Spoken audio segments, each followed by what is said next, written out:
welcome to my channel. I'm Zoya Day, licensed esthetician, and this is Day's Beauty Room, your #1 source for professional skincare advice, product knowledge, and esthetician tips. And in today's video, we're going to be talking about some of the craziest skincare advice I've heard since becoming an esthetician. But if you haven't already, make sure you hit that subscribe button and that notification bell, and let's get started with today's video.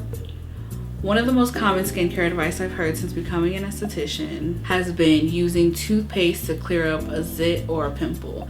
Now, I've heard this prior to becoming an esthetician, but I didn't realize how many people still actually used it. Now, using toothpaste on a zit might seem beneficial because it has hydrogen peroxide, baking soda, and other things like alcohol to help dry it out. But in long run, it's actually not really doing anything to benefit the skin. You may experience something like redness, irritation, and even a superficial burning or scarring of the skin because of all the other extra ingredients that is in toothpaste.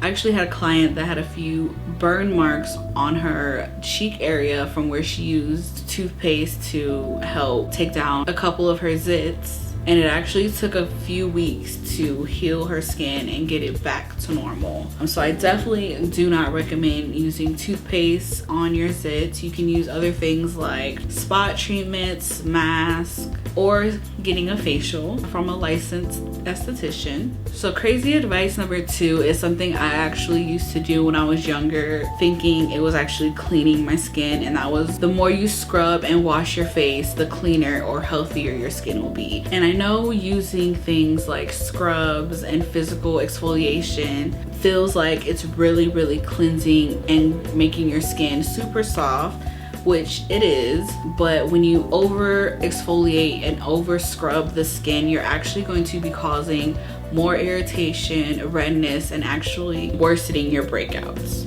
What you should be doing is exfoliating 2 to 3 times a week, and it's best to use chemical exfoliation because they're less abrasive on the skin and have long-lasting results. So common skin advice number 3 is that you don't need to wear sunscreen when the sun isn't out. So up to about 80% of the sun's UV rays can pass through the clouds. So this is why it's still possible to receive a sunburn or some type of sun irritation in an overcast, especially if you've been outside with absolutely no sunscreen, which I never recommend. So no matter the weather or the temperature outside, it's always best to wear sunscreen and reapply every 2 hours if you're going to be outside for a long time. So number 4 is another common piece of advice I hear a lot, and that is letting your wounds breathe and heal on their own.